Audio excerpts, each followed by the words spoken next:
Dust hung thick in the Colorado heat. Elias McKenna gripped a photograph so worn, the edges were ready to tear.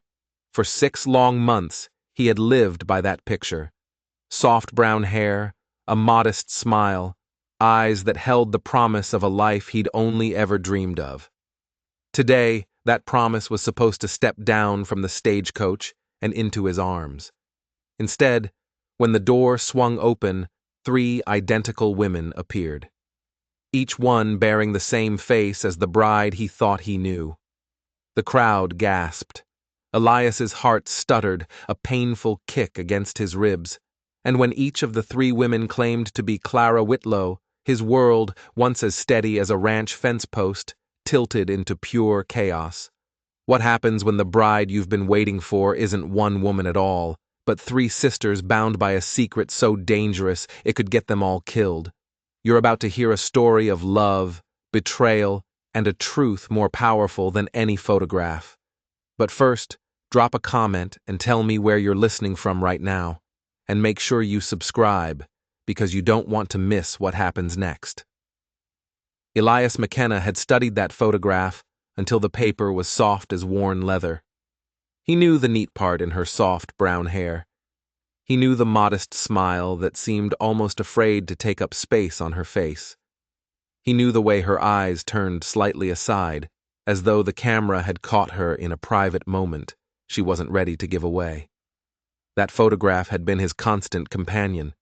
It sat in his pocket through branding fires that filled the air with smoke and ash. It was there on long rides across the valley, the silence broken only by the wind.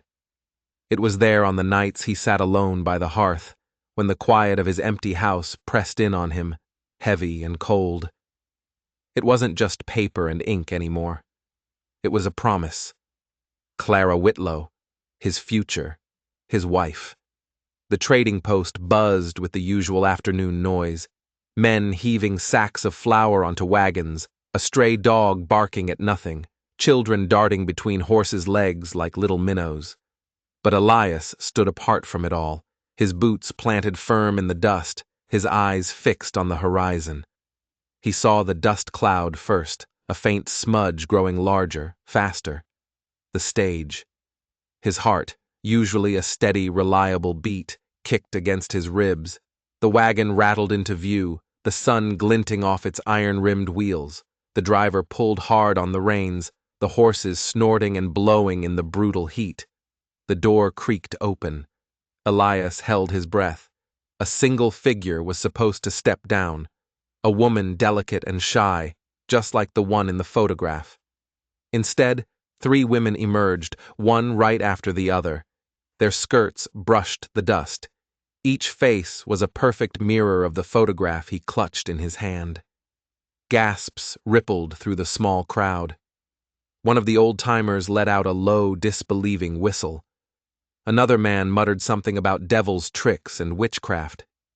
Elias barely heard them. His world had tilted on its axis. The solid ground of certainty he'd stood on for 6 months had just crumbled to dust beneath his boots. The first woman lifted her chin, her eyes meeting his with a calm poise that was startling. "I'm Clara," she said. Her voice was gentle, but firm. The second woman folded her arms across her chest. There was a spark in her eyes, a challenge. "I'm Clara, too," she announced, and the sharp edge in her tone cut through the heat like a blade. The third woman stepped forward last. Her gaze was steady, unreadable, and it made Elias more uneasy than the other 2 combined. "And I am Clara." 3 voices, 3 women, 1 identical face. Elias felt the photograph in his hand grow suddenly heavy, as if the promise it held had twisted into a curse. For months, he had dreamed of welcoming one woman into his life, into his home. Now 3 stood before him, each wearing the same face, and not one of them offered the simple truth he thought he'd bought and paid for with letters and postage. For a long moment, the dust hung in the air, thick and still. It was as if the world itself was holding its breath, waiting to see what Elias McKenna would do next. He just stood there, staring. 3 women, each one a perfect copy of the face that had stared back at him from that worn photograph, the face he'd held through countless lonely nights. And yet, he saw it immediately. They were not the same. He saw it in their posture, the way they held themselves. He saw it in the weight of their gazes, one soft, one sharp, one unreadable. He saw it in the silence that stretched between them and him, a silence that felt as taut as a newly strung fence wire. The first one, the gentle one, spoke again. Her voice was soft, the kind of voice made for reading stories by lamplight or tending to a quiet sick room. "I am Clara Whitlow," she said, and for a fleeting second, Elias almost believed the simple promise of the photograph still held true. Her hands were folded neatly in front of her, her knuckles pale, as though she'd been bracing herself for this moment long before the wagon door ever opened. But then the second one stepped forward, her shoulders squared, her eyes still sparking with that fierce challenge. "No," she said, her voice sharp enough to cut. "I am Cora Whitlow." The name landed like a stone dropped into still water. Where the first was gentle, this one was pure fire. Her chin was tilted upward, as though daring Elias, daring anyone in the gawking crowd, to question her. He knew her type. Stubborn as a mule, and twice as likely to kick if you pushed her. The third woman had been silent until now, just watching. Her calm was more unsettling than Cora's fire or Clara's gentleness. She moved with a deliberate, easy grace, and when her green eyes finally settled on him, Elias felt like she could see right through him, past his dusty clothes, past his sun-beaten skin, past the ranch and the land, right down to the marrow of the man he was. "And I am Kala," she said simply. Her voice was steady even, almost soothing. 3 names, 3 women, 1 face. Elias's fingers tightened on the photograph, the worn edges digging into his palm. The modest smile, the shy glance, the soft curls. Those details could have belonged to any one of them, or to none of them at all. His throat was bone dry. His mind was a whirlwind, turning over the months of letters, the careful, hopeful words that had painted such a clear picture of a shared life. Which one had written them? Which voice had whispered to him across hundreds of miles of wilderness, promising him companionship, promising him hope? He finally found his own voice, rough with dust and disbelief. "Which one of you wrote to me?" But when he asked, none of them answered. Instead, a heavy, deliberate silence passed between the sisters. It was a shield, a wall he couldn't see but could definitely feel. And in that moment, Elias understood with a slow, sinking dread that the truth about his bride was a secret they shared, a secret they had no intention of giving him. The trail back to the ranch stretched long and silent. The only sound was the steady creak of the wagon wheels, a lonely rhythm in the vast, quiet landscape. Elias held the reins with a grip far tighter than necessary, his thoughts circling like buzzards over a fresh kill. Behind him, the 3 sisters sat close together on the hard wooden bench. Their skirts brushed, and their shared silence felt deliberate, planned. Every so often, he'd catch one of them watching him in the corner of his eye. But which one? In the shifting light, he could never be certain. They were just a blur of the same face. By the time the ranch house came into view, his chest felt tight. He saw the wide porch he had painted fresh just last week. He saw the new curtains hanging in the windows, chosen with care for a bride he was now realizing he didn't know at all. The simple joy he'd felt building this life for her had soured into a knot of questions that pressed on him heavier than any load of cattle feed. Inside, the house smelled of cedar and fresh flour. He'd scrubbed everything clean, preparing for a woman who, it turned out, had never truly existed. Elias motioned them toward the heavy kitchen table, his voice rougher than he intended. "Sit." He stood over them, his shadow falling across the table. "I need the truth. No more riddles, No more games. The three women exchanged a look, a flicker of something passing between them that he couldn't decipher. It was like a secret language spoken with just their eyes. Clara, the gentle one, immediately lowered her gaze, her hands folded so tightly in her lap, her knuckles were white. Kayla, the calm one, sat serene as ever, her steady gaze more unsettling than defiance. It was Cora, the fiery one, who finally broke the silence. She leaned forward, planting her elbows boldly on his table, her mouth set in a firm line. She looked like someone who had weighed the consequences and decided she wasn't afraid of them. "One of us wrote the letters," she said at last. Her words struck the quiet room like a hammer on an anvil. "One of us was promised to you, but we made a pact. No one goes alone. We travel together. We stay together. We decide together." She paused, letting the words sink in, her eyes boring into his. "You'll need to know us all before you can claim one." Elias just stared at her, the shock of it rendering him speechless, the sheer audacity of it. The weight of her words settled deep in his gut, heavier than he cared to admit. For months, he had prepared himself for a single woman, a wife who would slip easily into the quiet space he had carved out for her in his life. Now, three identical faces sat across from him, bound together by some secret loyalty he couldn't begin to understand. And he was expected to sift through them, to find the truth in a sea of illusion. Stunned as he was, a spark of something else stirred in him. It was halfway between deep unease and a burning curiosity. He was a man who liked simple things, clear lines. This was anything but. For the first time since that wagon door had opened, Elias McKenna wondered if destiny hadn't just played a trick on him, but had delivered something far more than he'd bargained for.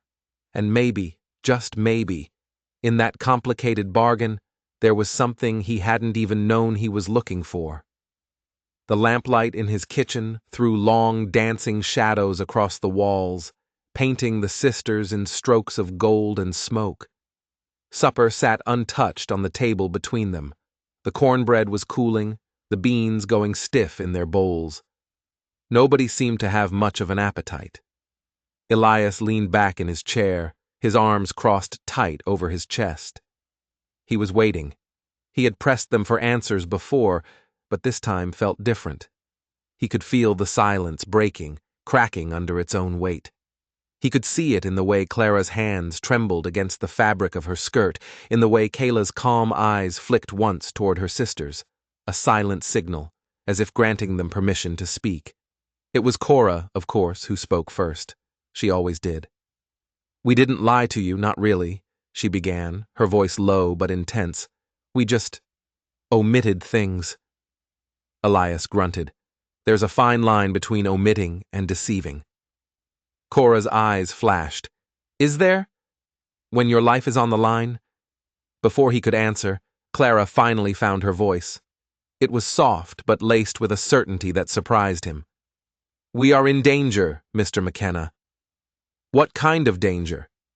Cora took a deep breath, and the story came pouring out.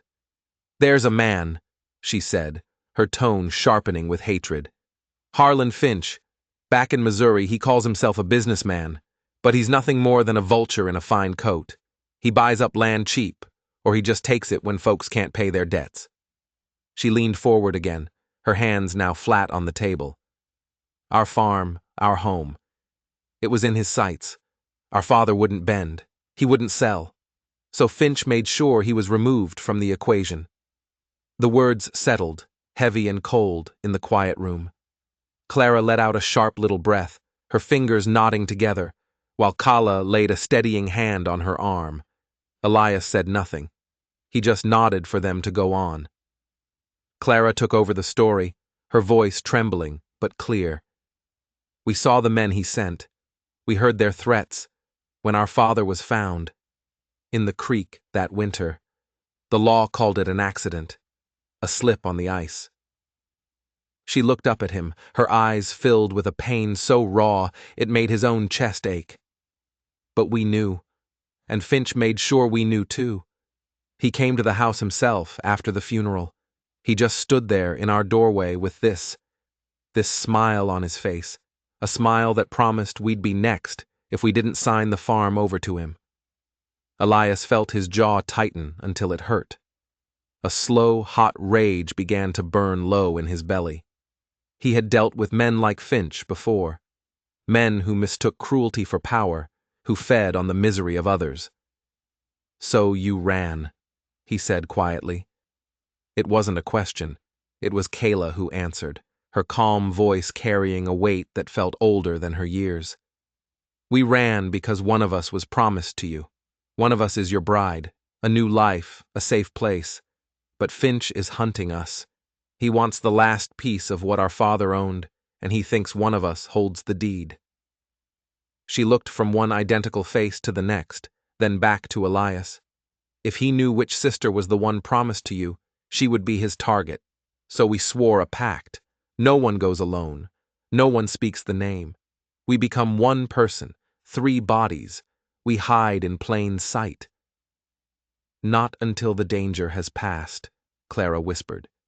Elias looked at them, truly looked at them, and the truth of their bond cut through him sharper than any lie, any deception.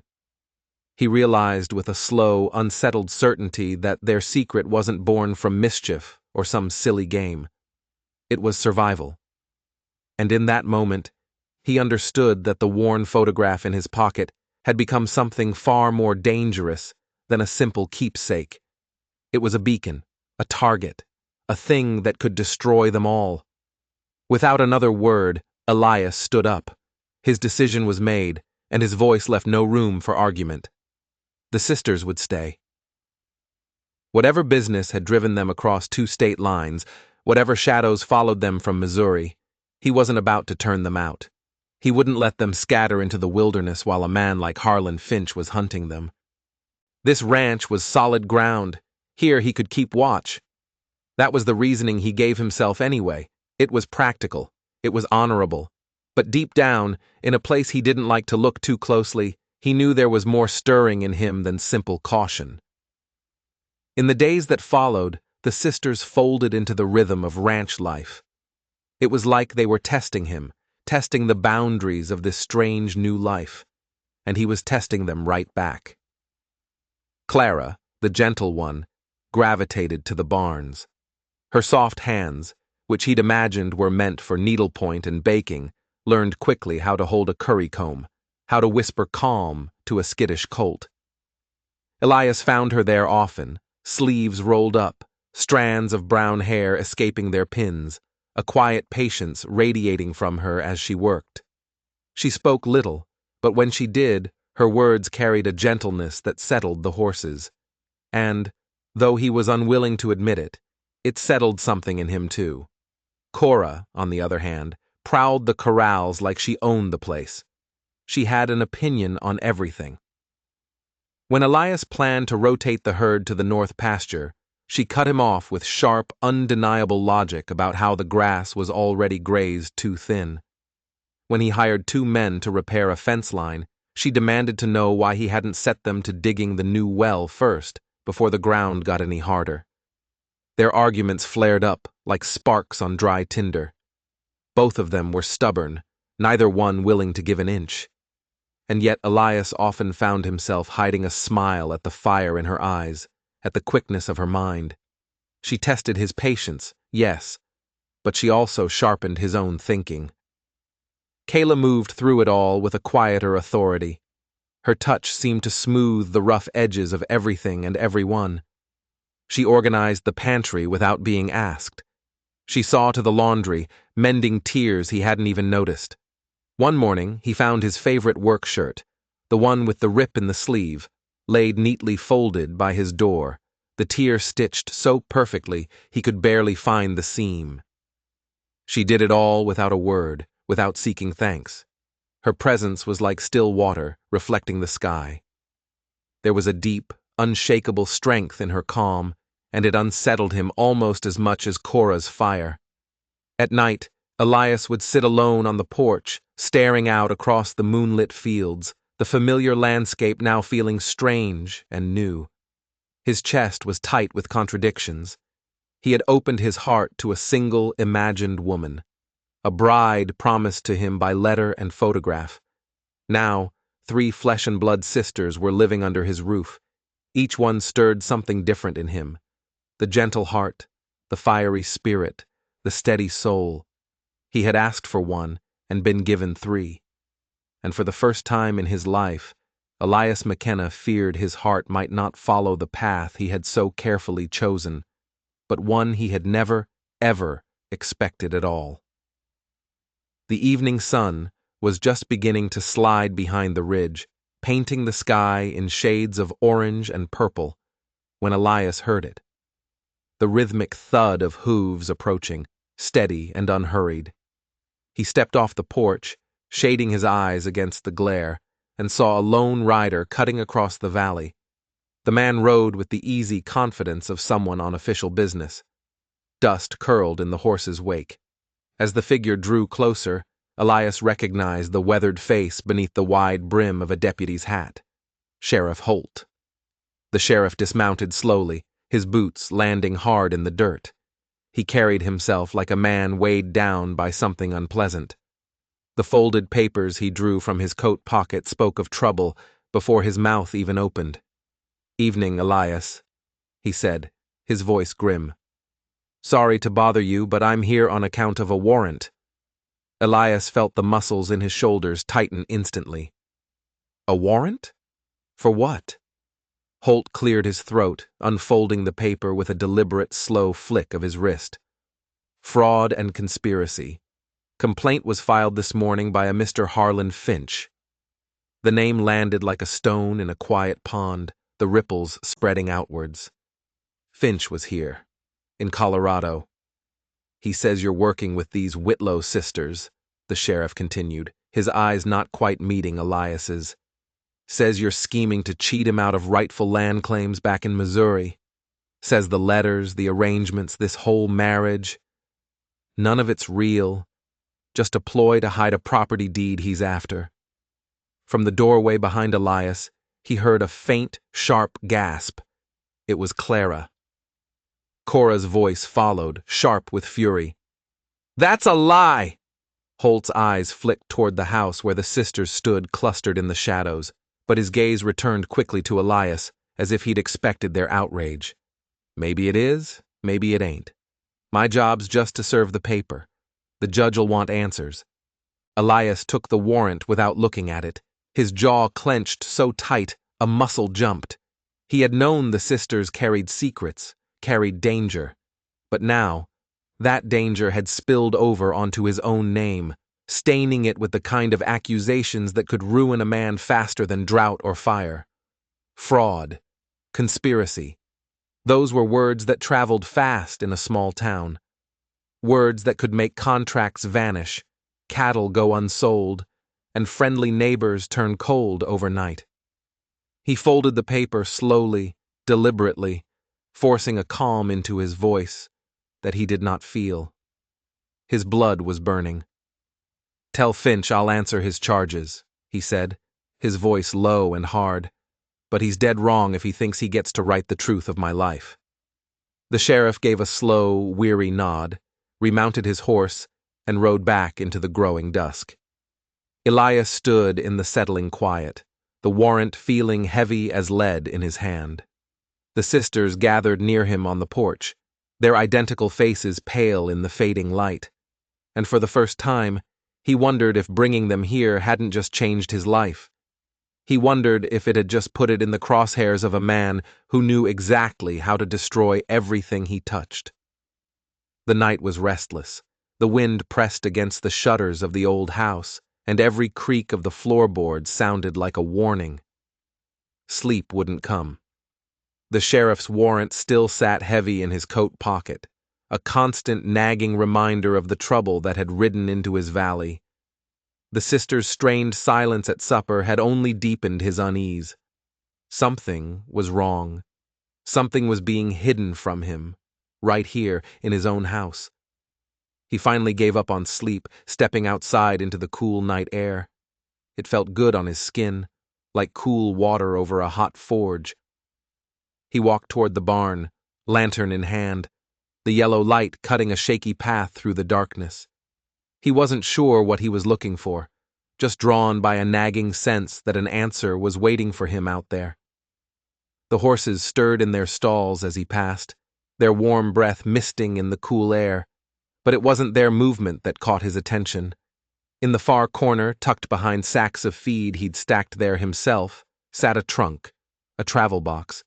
It was weather-beaten and old, but it was locked up tight, and he knew with absolute certainty that he hadn't put it there. He set the lantern on a nearby barrel, the light casting long, spooky shadows. He knelt in the dirt and ran his fingers along the lid until he found the catch. It was a simple lock. A hairpin he found forgotten on a workbench served well enough. With a twist and a bit of pressure, the lock snapped open with a quiet, decisive click. Inside, nestled on top of folded clothes, lay a stack of papers bound with twine. He unwrapped them slowly, carefully. He held one up to the lantern light, and the breath caught in his throat. Letters.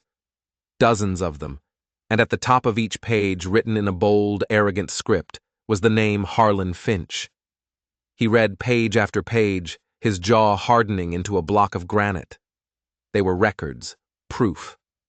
They spoke of land bought for pennies after sudden, tragic accidents. They spoke of families turned off their farms in the dead of winter. They spoke of payments sent to sheriffs and judges, men paid to look the other way while Finch built his empire on the bones of his neighbors. It was the truth of Finch's evil, laid bare in his own damning words. But beneath those business records lay something else, a bundle of envelopes tied neatly with a ribbon. The envelopes were addressed in a familiar, elegant hand, the same hand that had written to him. His heart faltered. As he spread them out on a bed of hay, a cold dread washed over him. There were two distinct sets of letters. Both were addressed to him. Both were signed with the same name at the bottom, Clara. But the handwriting was different. The ink curved differently in each set. One was softer, the loops rounder. The other was bolder, the lines sharper, more confident. They were unmistakably written by two different people. The realization sank like a stone in his chest. At least two of the sisters had written to him, had spoken to him through those letters. They had built the woman he thought he loved out of shared words and borrowed feelings. He felt the sharp, bitter sting of betrayal. But beneath it was a deeper, more confusing ache. Because he couldn't deny that he had fallen for that imagined woman, for the person created in those pages. And now, staring at the undeniable proof of the deception, he didn't know which of the real women he longed for, or whether the longing itself had just been a carefully spun illusion, designed to trap him from the very start. Just as he was about to tie the letters back up, his fingers brushed against something else tucked into the bottom of the trunk, hidden beneath a false bottom. It was a single, sealed envelope. On the front, in a shaky, weak hand, was written a single name. My daughter's. His blood ran cold. This wasn't Finch's writing. It wasn't the writing from the letters to him. This was something else entirely. With trembling hands, he broke the wax seal. Inside was a letter from their father, written in the last days of his life. My dearest girls, it began. If you are reading this, then Finch has done his worst, and I am gone. Do not mourn me. Live. But you must know the truth he is hunting you for. It is not about the farm. It was never about the farm. It is about what is buried beneath it. The deed Finch wants is not for our land, but for the mining rights beneath it. There is silver in our hills, enough to make a man a king or a monster. He killed me for it, and he will kill you for it. But there is one more secret he does not know. He believes the deed is in one of your names, the name of my eldest, to be given upon her marriage. He is wrong. I named only one of you in my will. The others. My loves, forgive me. You are not my blood. I found you, orphaned by the fever that took your mother, and raised you as my own. You are sisters in your hearts, and that is all that matters. But the law will not see it that way. The inheritance, the danger, it belongs only to one of you, to my true-born daughter, Clara." Elias stared at the page, the words blurring. His carefully ordered world had just been shattered into 1,000 pieces. Not only had they all lied to him, but their entire lives were built on a foundation of secrets he couldn't have imagined. 2 of them weren't even Whitlows. And the one who was, the true Clara, the one Finch was hunting, was hiding amongst them, protected by the sisters who were not her sisters at all. The morning had begun calm. The only sounds were the rattle of wagon wheels and the steady rhythm of hooves on the dusty road. Elias drove the team toward Miller's Crossing for supplies. The sisters were with him, seated beside and behind him, the wagon bed stacked with sacks of flour, seed, and a new plow blade wrapped in heavy canvas. The sky was open and blue, the kind of perfect day that promised peace. But peace on the frontier was a fragile, fleeting thing. Elias felt the hair on his neck prickle long before the first shot cracked through the clear mountain air.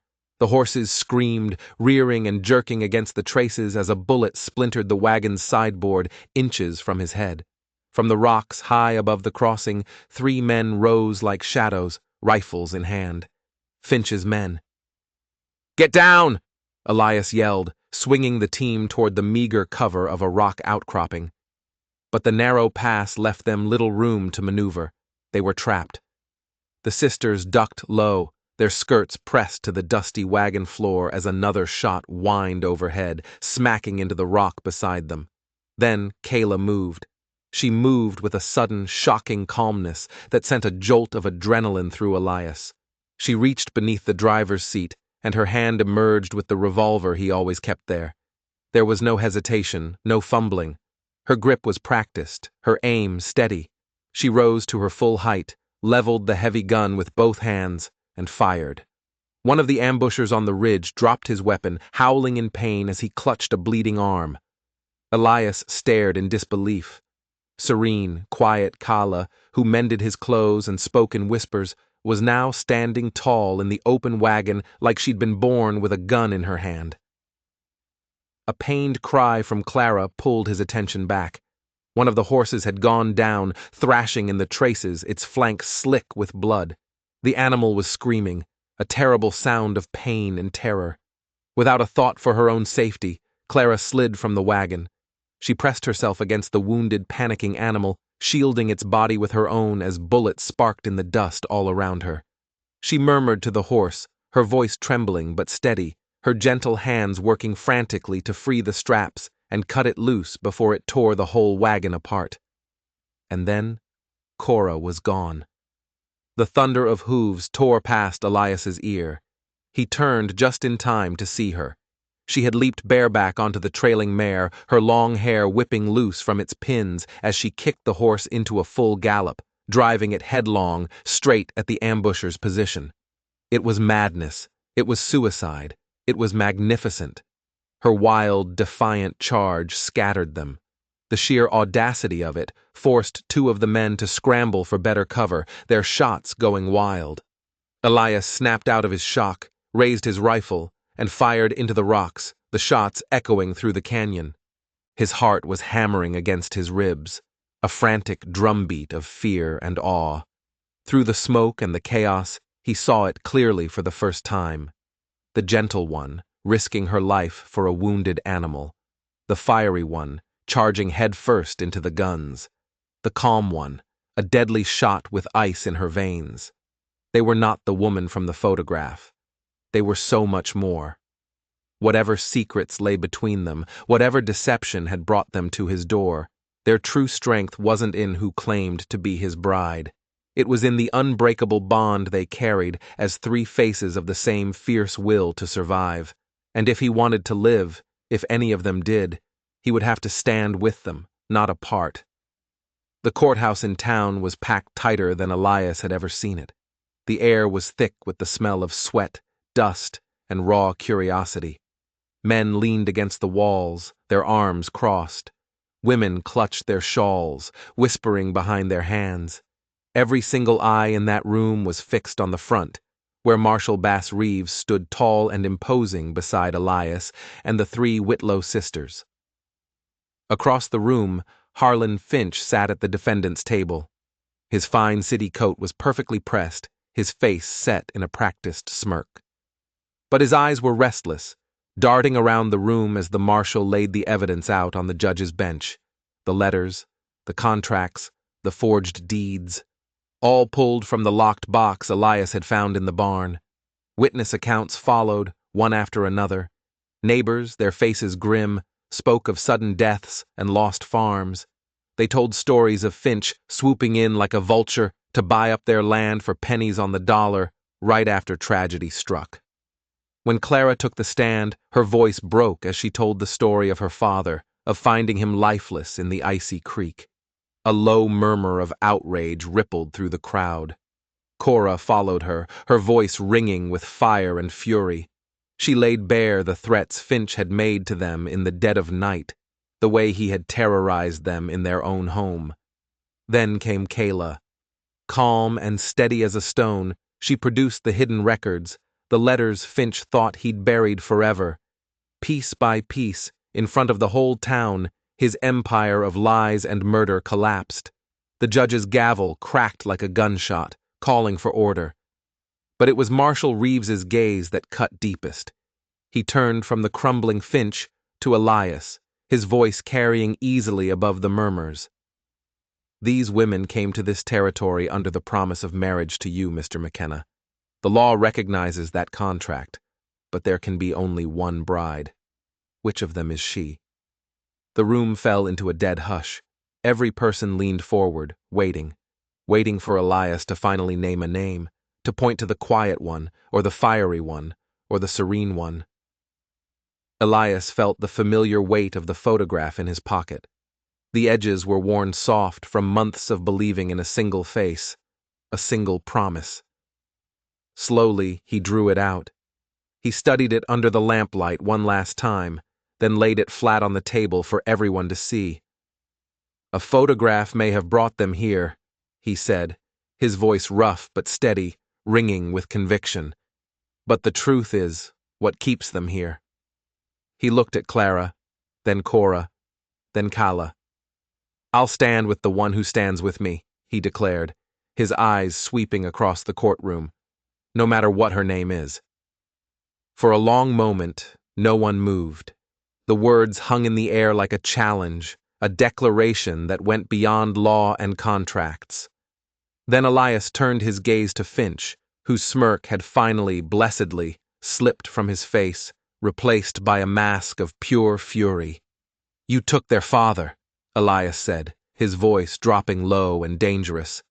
You tried to take my name, but you will never, ever take the choice that belongs to us and us alone. The crowd erupted, some in approval, some in sheer confusion. But Elias knew he had spoken the only truth that was left to him.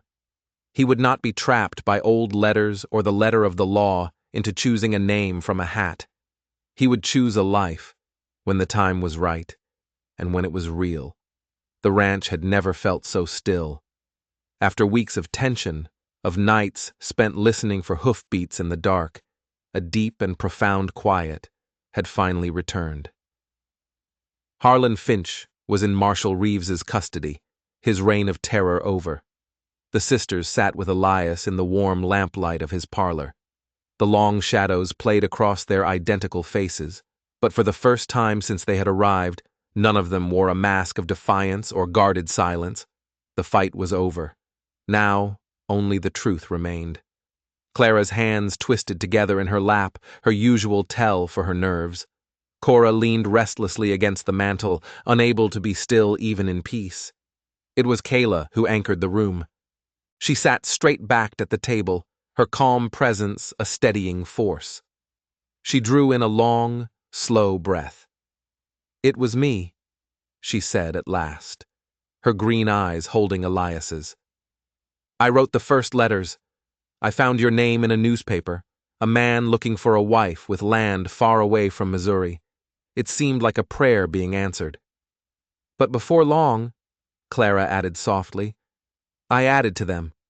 I wrote the parts about wanting a garden, about the books I hoped we could read together. Cora gave a short, sharp sigh. And I wrote the parts about the ranch, about the work. I had to make sure you weren't some soft-handed fool who couldn't handle what was coming. Kayla looked at Elias, a plea for understanding in her eyes. We stitched our words together. We braided our hopes and fears into one voice until it was no longer mine alone. We did it to protect each other, to keep the promise we made to our father that no one would face this future alone. Elias let the truth of it settle into him. It felt like cool water soaking into dry, cracked earth. For months, he had wondered which hand had formed the sentences that had reached across the miles and captured his heart. Now he knew. It had been all of them. Their voices, their souls, braided into one. The world might have called it betrayal, but looking at them now, seeing the fierce, unbreakable loyalty that had bound three sisters against a world determined to crush them, he knew it for what it was. It was love. He reached across the table and took Kala's hand. He felt her fingers tighten around his, steady and strong. Then it's your words that first reached me, he said softly, and it's your hand I'm asking for now. It's you I'll answer with my life. He looked at the other two sisters, meeting their eyes in turn. But know this. Clara and Cora are not guests here. They are not rivals. They're family now, same as blood. This home is theirs, as much as it is ours.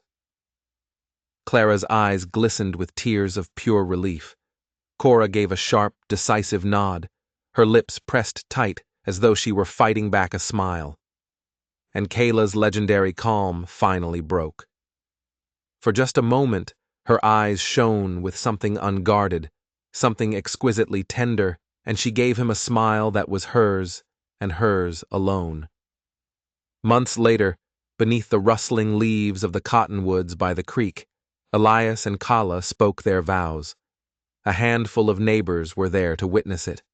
Clara and Cora stood close at her side.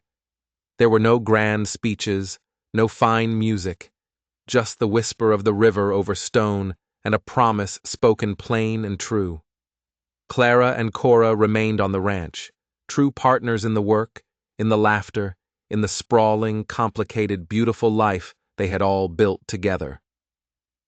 One evening, long after, Elias leaned on the porch rail, watching as the three women sat together on the steps. Their identical faces were turned toward the sunset, and their shared laughter rolled across the yard like music. For a moment, he thought back to the photograph, to the single lonely face that had once held the shape of his entire future. Destiny had not given him what he expected. It had given him something so much greater. Not just a bride, but a family, forged by fire, bound by loyalty, and built by choice.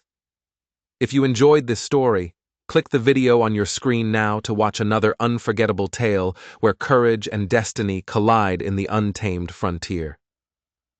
Don't forget to subscribe, and if you can, consider leaving a super chat to help us keep bringing you more stories like this one. Your support means the world.